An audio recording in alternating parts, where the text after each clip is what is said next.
Ici, à Saint-Dizier, le chômage atteint presque 20% de la population active. Et un jeune sur 3. La ville de Saint-Dizier est coupée en deux, avec d'un côté le centre historique, de l'autre, la cité du Verbois, construite au milieu des années 50 pour accueillir la main-d'œuvre des usines d'alors. Et dans cette cité, aujourd'hui, les jeunes attendent. Faut juste imaginer, il y a quoi, 20 ans de ça, on était 50 000 je crois. Là on est 25 000. Faut se demander pourquoi les gens y partent. 60 000 en même temps. Un truc comme ça, la moitié de la population elle est partie. C'est pas pour rien, c'est... Je sais pas. On va pas dire que notre vie, elle peut pas être bien ici, mais s'il n'y a pas de taf, la famille elle est là, on peut rien faire d'autre. Voilà, faut bouger d'ici, sinon on trouvera vraiment rien ici, vraiment rien. Alors toi, tu fais quoi? Ouais, je cherchais, je suis inscrit au Pôle emploi, mission locale, mais ça donne rien. Y a rien. Je suis parti travailler un métier plongeur à Metz. Je suis revenu, c'est tout. Plongeur sous-marin? Ouais, voilà, plongeur sous-marin. Et s'il se passe rien là, s'il se passe rien, comment tu vois les mois qui viennent? Ah, je les vois comme tous les mois, la même chose. Faut partir de cette ville. Sinon, ce sera la misère. Hein. On reste là, rien faire, on se lève, il est 4 heures, on va à l'UJC, on traîne jusqu'à 20 heures, jusqu'à la fermeture, après c'est tous les jours comme ça. Il n'y a plus rien à faire, il n'y a plus rien, l'école ça ne donne plus envie. Ouais. Après ceux qui sont condamnés à rester ici, ils sont morts dans le vide. L'Île-de-France est le plus gros bassin d'emploi du pays. Elle concentre 15% de la population française et produit à elle seule près du tiers de la richesse nationale. Avec la mondialisation et son corollaire, la métropolisation, la ville concentre les secteurs économiques les mieux intégrés à l'économie monde. La recherche, l'informatique, la finance, la communication, le conseil, etc. Alors naturellement, la ville change, et avec elle sa population.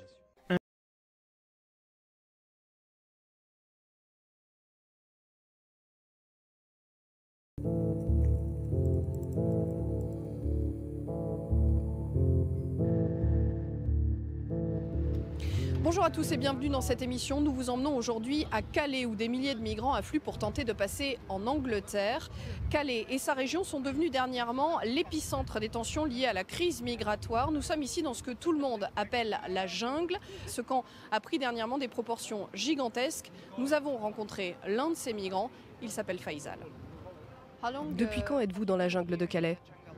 Depuis près de 4 mois. Et combien de fois avez-vous tenté de rejoindre l'Angleterre? De nombreuses fois, chaque mois. J'ai arrêté car ce n'est pas facile. Jour après jour, c'est de plus en plus difficile. Et il y a le froid aussi, et il y a autre chose. Depuis ces 2 dernières semaines, il y a des gens qui frappent les réfugiés.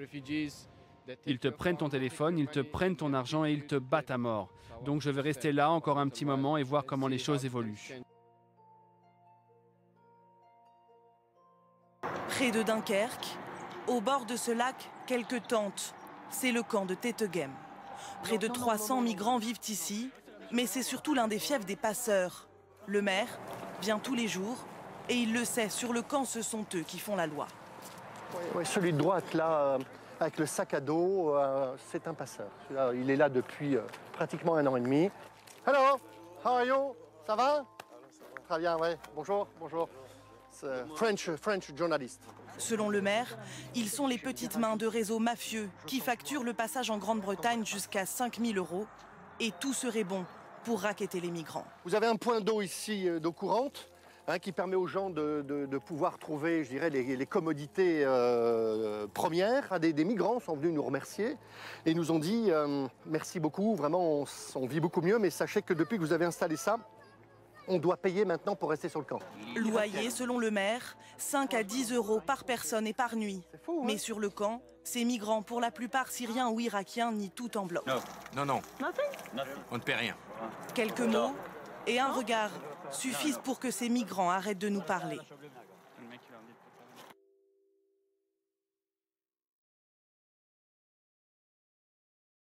Calais est devenu, bien malgré ses habitants, une sorte de capitale de l'immigration en France et en Europe. La crise migratoire a eu pour la ville des conséquences économiques, sécuritaires et sanitaires. Reportage avec ses habitants qui en appellent à l'aide de l'État.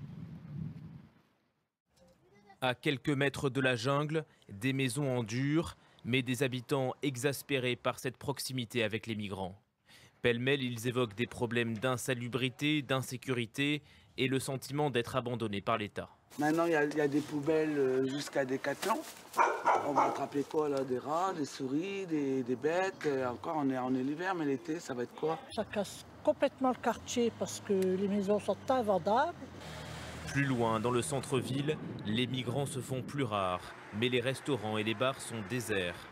D'après les professionnels, près de 1000 emplois seraient menacés dans une ville qui compte déjà 16% de chômage. C'est pas un problème de migrants par eux-mêmes. Ça fait 15 ans qu'on a des migrants sur Calais. C'est juste un problème d'image. Aujourd'hui, le camp, la jungle, ou bidonville, on appelle ça comme on veut, aujourd'hui n'est pas géré, donne une image défavorable. Car chaque jour, des images comme celle-ci sont diffusées. Des migrants qui tentent de s'introduire dans des camions ou des ferries pour rallier l'Angleterre, leur Eldorado. Une situation qui effraie les touristes anglais. Beaucoup ont préféré reporter ou annuler leurs vacances sur la côte d'Opale. L'an dernier, le transport de passagers via ferry a chuté de près de 10% et les campings de la région sont très loin de faire le plein.